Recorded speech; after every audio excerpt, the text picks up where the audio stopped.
فالشيطان هنا دوره محوري، طول أساسي في الصراع ما بين الخير والشر في هذا العالم.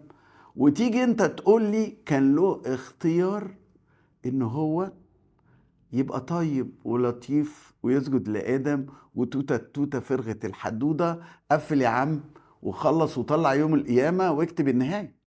في كل الأشياء دي بالنسبة لي قدرية. تعالى برضو أقول لك على إيه اللي أنا بستفاده من الفكرة دي في الديزاين.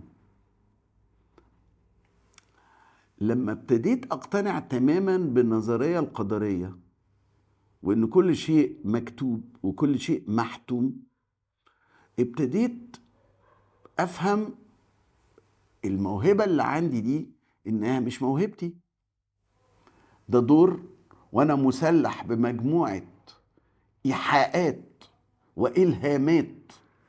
فأنا أذن تسمع إلهامات وإيحاءات، وأقول لك ارسم دي بالطريقة دي، ركب دي مع ده، حط ده في المكان ده على ده. وأنا بسمع الحكاية دي. لما أنا ابتديت أقتنع